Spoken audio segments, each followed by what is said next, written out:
Today, I'd like to share some lessons with you that I learned working as a softball umpire when I was in college. When I was in high school, one of the summer jobs that I worked is there was this big softball complex right by where we lived.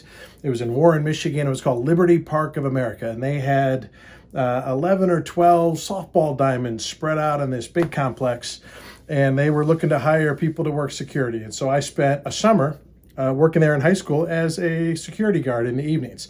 They'd have all the games at night. They'd play games at starting at 5 o'clock, and they'd have a new one every hour and 10 minutes. 5 o'clock, 6:10, 7:20, 8:30, 9:40, 10:50. And I was working security. Mostly my job was make sure people weren't bringing in glass bottles into the park. And if there was some kind of a fight, right, you'd be involved in breaking it up, or kind of if someone got kicked out of the park, you had to escort them out. But it was mostly kind of standing around with a walkie-talkie.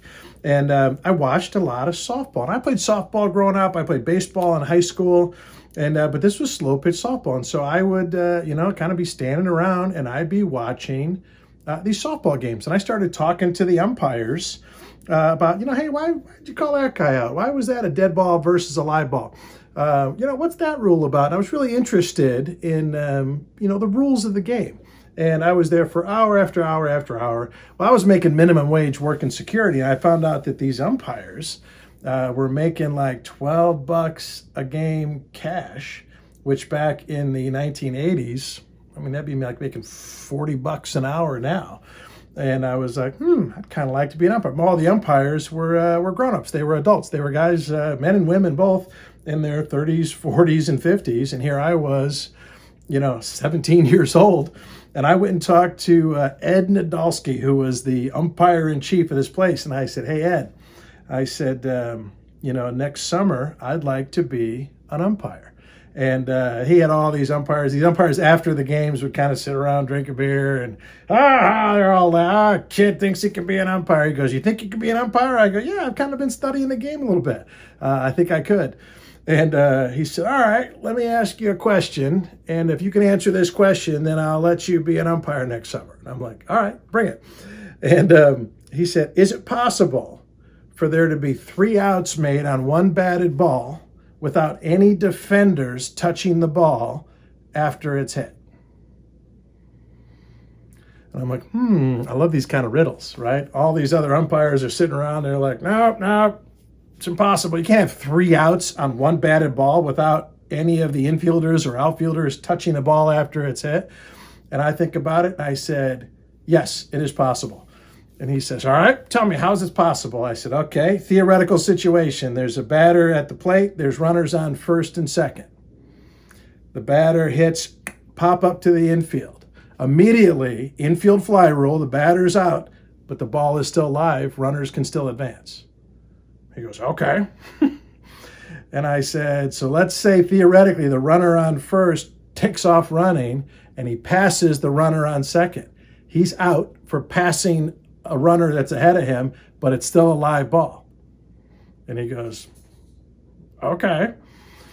And I said, and then the runner on second steps off the base and starts yelling at the guy who passed him. The batted ball comes down, bonk, hits him. He's hit by a batted ball. 3 outs, innings over.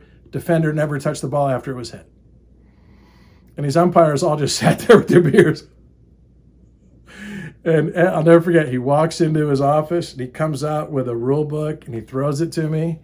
And he says, come see me when you get out of college next spring and you're going to be an umpire. You'll have to pass the test. But I think you have what it takes, kid. And so, going to be an umpire. So I went to college that year, my freshman year, and actually had to come back during spring break and take a little class and pass a test to be a certified umpire. And I was pretty excited to do it. I will tell you, the first couple of seasons, especially the first season, the first couple of months, really, really stressful job, right? Imagine going to work where every decision you make, half the people there aren't happy with it, and they're not afraid of screaming and yelling at you. I'm like, people are like, so how's it going? I'm like, well, I'm basically getting paid, $12 an hour to have middle-aged drunk men scream at me. And but I started learning some lessons, right? The first lesson that I learned is that to know what you're talking about. When you know what you're talking about, there's a confidence that comes with knowledge and by being a master of the topic that you're talking about. And so because I was the youngest umpire, these all the players were older than me. This were adult leagues, always yelling at me, disagreeing, you're full of beep. And so what I did is I got the rule book, and there's three main rules. There's, I think, boy, this goes way back. I think it was rules like, 6, 7, and 8, which were pitching, batting, and base running. And that's where all the disputes would come, right? Is somebody allowed to do this? What's a dead ball, live ball? What are rules? You're not allowed to bunt in slow pitch softball, but are you allowed to tap the ball? How high is the pitch? Anyway, people are always disputing these rules. And so I just sat down and memorized the rule book. I memorized all the rules. And so somebody would dispute, and I'd be like, hey, that's Rule 6, Part 2, Effect B. It's on page 44 of the USSSA rule book. And they'd say, oh, you're full of crap, umpire. You're full of crap, Red. And I'd be like, get the book out of my bag. Here it is. Bet you $100 it's in there. And but because I got confidence, because I was a master of that information, I knew more about it than them. Years later, that helped me in public speaking. To this day, when I'm doing public speaking training, I tell people, you want to minimize your nerves, make sure you know more about what you're talking about than anybody in the room, right? If you're an expert, it gives you confidence. Something else that I learned is that I also gained confidence with competence. As I got better at doing that job, my confidence grew, right? And one of the areas that I got better at is after inning, game after game, I do about 700 games every summer, that I got better at anticipating what's going to happen. There's a runner on first and a ball hit to shallow left, that I'd get in position for the play that I knew was coming so that it would come bang, bang. I was in a position to make a good call. Another lesson I learned is that we did a lot of these slow pitch games with one umpire. Eventually, my dad started umping too, and we would do occasionally for tournaments and things, they'd have two umpires, one behind the plate and one out in the field. But almost always they were leagues with just one umpire. And what I noticed is some of the umpires, especially the older ones, would only come maybe a step or two out in front of the plate to call somebody out at first or call somebody safe at second. I said, you know what? I'm going to run out there. And I'm going to run all the way out there and get in the best position that people argued with me less when I hustled and was in good position. It helped keeping me in shape, which was a good thing. But the more that I hustled, the more that people gave me the benefit of the doubt because I had a better look at the play than they did. One of the lessons I learned over time was that I had less conflict when I set out the boundaries ahead of time. Before every game, I would get the coach for each team. All right, coaches, managers, come on out here. Meet me at home plate. Let me go over the ground rules. Right over there, that's out of play. If it bounces over there, that's a double. If someone hits that on the fly, that's a home run. Right? If an overthrow goes over there, I would lay out the ground rules, not just of the field, but the ground rules of how you were allowed to interact with me. And I would tell them, hey, you start cursing at me, I'm going to kick you out of this game. So just don't do that. Right? You're allowed to respectfully have any conversation with me you want, but if you start screaming or you start cussing, I'm just going to kick you out. And what I learned is that, that the more I covered the ground rules and people knew what was acceptable and what was not acceptable, people were a little better behaved. I also learned how to get better at nipping situations in the bud.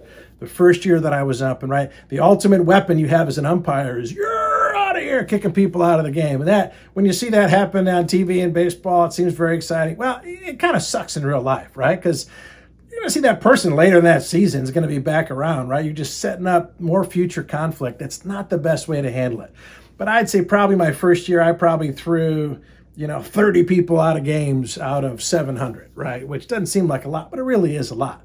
The next year, I got a little better at nipping situations in the bud. When things started getting heated, I would, hey, let's talk about this. Let's calm down. Instead of letting situations build up to where people were screaming and yelling and threatening each other. And I think the last 2 summers I worked there, I didn't kick anybody out. I just got better at managing those relationships. Right. And so all of these things really helped me. I highly recommend it as a great summer job if you're looking for something, especially for a young person. To this day on my resume, it says, hey, I umpired over 3,000 USSSA slow pitch softball games. And then it says right on my resume, I learned how to make quick decisions in high pressure situations.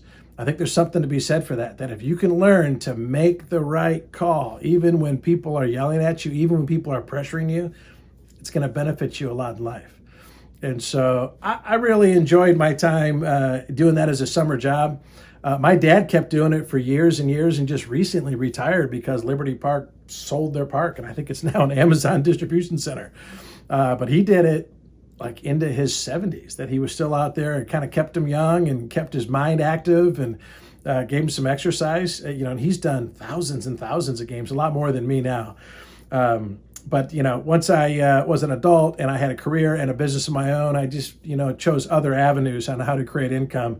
And I did enjoy it enough to keep doing it for just a little bit of money. And so I turned it over to other folks that are doing that.